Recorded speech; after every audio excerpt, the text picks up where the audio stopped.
사랑하는 성도 여러분, 좋은 아침입니다. 오늘 아침에 제가 여러분을 찾아뵙는 곳은 이미 여러분도 보셔서 아시겠지만 우리 사랑하는 성도님들이 예배 전후 이렇게 떡을 떼며 함께 교제하는 곳이죠.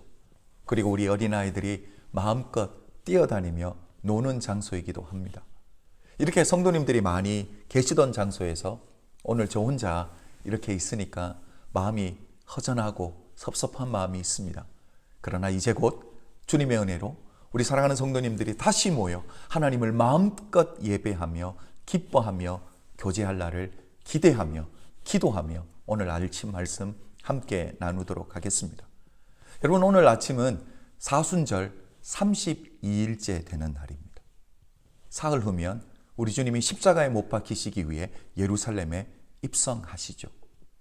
여러분, 오늘 본문 말씀은 그 상황에 너무 적절한 말씀을 오늘 주시고 계신다라는 사실이죠. 우리 마가복음 10장 32절 우리 한번 읽어보도록 하겠습니다. 마가복음 10장 32절부터 제가 한번 읽어봅니다. 예루살렘으로 올라가는 길에 예수께서 그들 앞에 서서 가시는데 그들이 놀라고 따르는 자들은 두려워하더라. 이에 다시 12제자를 데리시고 자기가 당할 일을 말씀하여 이르시되, 보라, 우리가 예루살렘에 올라가노니 인자가 대제사장들과 서기관들에게 넘겨짐에 그들이 죽이기로 결의하고 이방인들에게 넘겨주겠고 그들은 능욕하며 침뱉으며 채찍질하고 죽일 것이나 그는 3일 만에 살아나시리라 하시니라.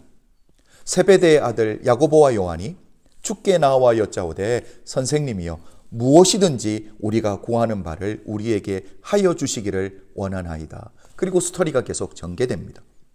그리고 45절을 보면 주님이 이렇게 마무리를 하시죠.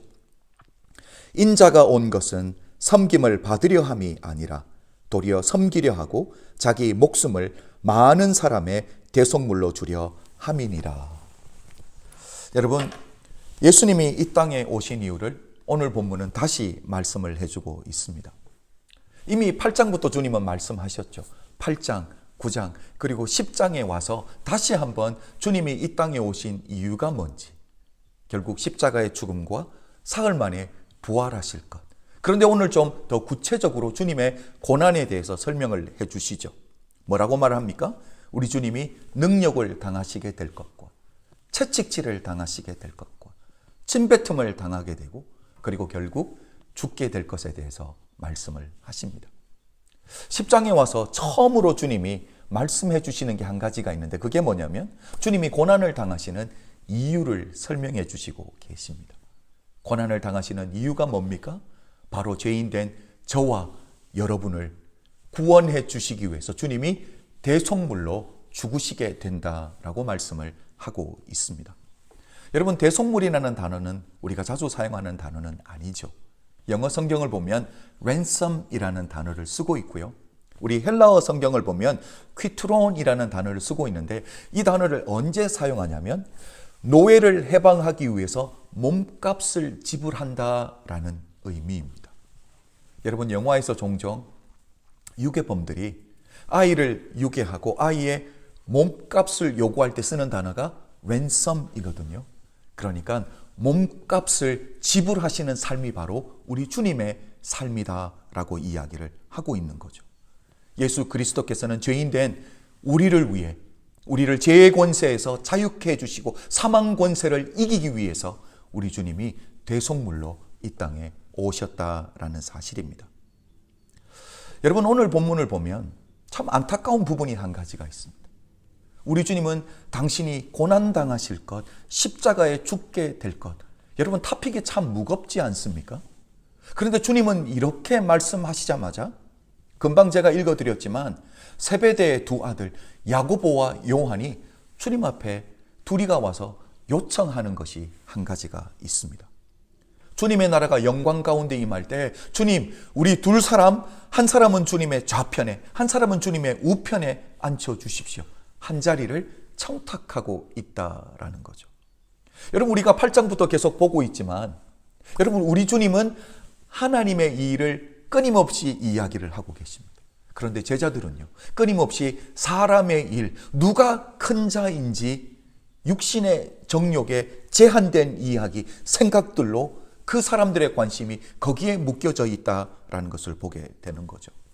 여러분, 베드로는 뭐라고 말합니까? 내가 주님을 따르기 위해 포기하고 희생한 것이 많은데 주님이 이 땅의 왕이 되시면 내가 보상을 받아야 되겠사오니 주님 더 이상 죽겠다라는 말씀 언급하지 마십시오. 이렇게 주님을 리뷰크했습니다. 주님을 혼냈습니다. 자, 그리고 오늘 야고보와 요한은 뭘 합니까? 주님이 이 땅 가운데 영광의 왕으로 임하실 때 우리 두 사람 중에 하나는 좌의정, 한 사람은 우의정, 이렇게 주님 좋은 자리 하나 부탁드립니다. 자리를 청탁하고 있다라는 거죠. 여러분, 이에 대한 우리 주님의 대답이 뭔지 아세요? 38절입니다. 우리 다 한번 읽어볼게요. 예수께서 이르시되 너희는 너희가 구하는 것을 알지 못하는도다. 내가 마시는 잔을 너희가 마실 수 있으며 내가 받는 세례를 너희가 받을 수 있느냐. 여러분, 한마디로 주님이 뭐라고 말해요? 너희가 구하는 것, 너희가 무엇을 구하는지조차 모르고 있다라고 주님이 말씀하시고 계시죠. 여러분, 주님의 우편과 좌편에 앉는다는 의미가 무엇입니까? 앞으로 주님께서 받으시게 될 고난의 잔, 고난의 세례를 이야기하고 계신 것입니다. 우리 주님이 고난을 어디에 말씀을 하고 있냐면 세례에 비유해서 말씀하십니다. 왜 이렇게 말씀하셨을까요? 여러분, 침례, 세례는 물에 온전히 잠기는 거잖아요. 바로 주님이 고난을 이렇게 당하실 거라는 거죠. 주님의 온 삶이 고난 가운데 젖어지게 될 거라고, 결국 주님이 죽게 되실 것에 대해 이야기를 하고 계십니다. 여러분, 예수님은 당신께서 당하실 고난에 대해서 말씀을 하고 계신데 제자들은요, 누가 아직도 큰 자인지, 내가 한 자리 차지하겠다고 좌의정, 우의정 중요한 자리를 청탁하고 있다라는 사실입니다. 여러분, 이런 제자들의 마음을 주님께서 모르실까요? 정확하게 하시는 주님께서 중요한 교훈을 주십니다.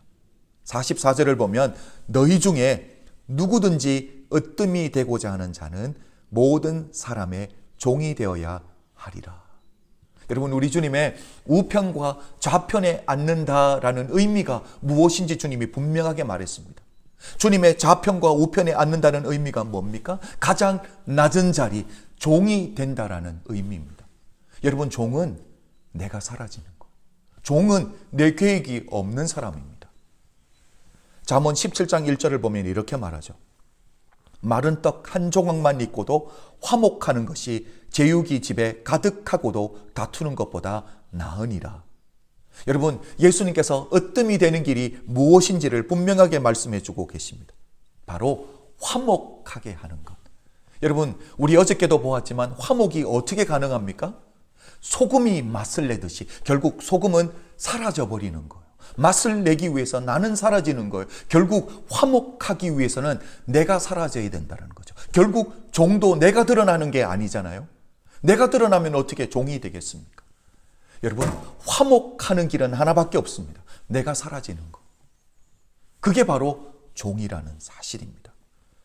여러분, 그래서 우리 주님은 으뜸이 되고자 하느냐? 그랬을 때 주님이 주시는 답이 뭡니까? 남을 섬기는 자, 가장 낮은 자리에 내려가는 자, 그 사람이 바로 가장 으뜸이 되는 길이다라고 우리 주님이 분명하게 말씀하고 계십니다. 여러분, 이것이 바로 우리 주님이 우리를 위해서 대속물로 오셨던 이유입니다. 주님은 십자가에서 자신이 온전히 사라지시는 것, 자신의 생명이 사라집니다. 자신의 의지도 사라집니다. 주님이 다 사라지고 결국 우리에게 생명을 주시는 게 대속물의 길입니다. 여러분, 이 은혜를 우리가 받아 누리지 않았습니까? 주님이 대속물로 대신 죽어주심으로 말미암아 우리가 영생을 받아 누리지 않았습니까? 그렇다면 그 은혜를 우리만 가지고 우리만 누리고 살 수 있겠냐라는 거예요. 사랑하는 성도 여러분, 결국 우리가 해야 될 게 뭡니까? 결국 우리도 하나님의 은혜를 나누는 삶, 결국 우리도 대속물이 되어야 되지 않겠느냐라는 거.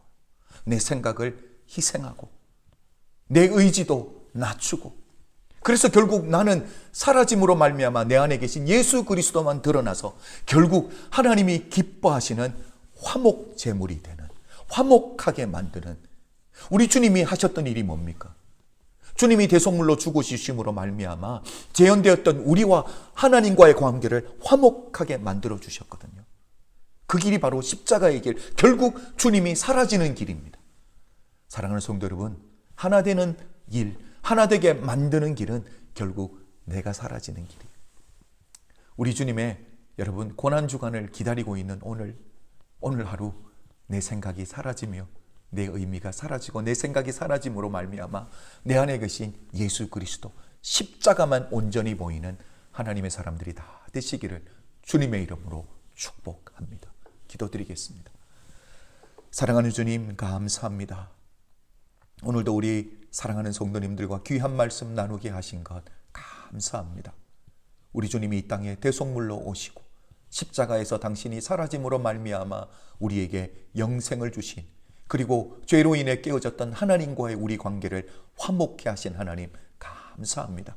아버지 하나님, 이제 우리가 그 화목케 하는 사명 감당해내는 은혜교회 되게 하여 주시옵소서. 감사드리며 예수 그리스도의 이름으로 축복기도 드려 싸움나이다.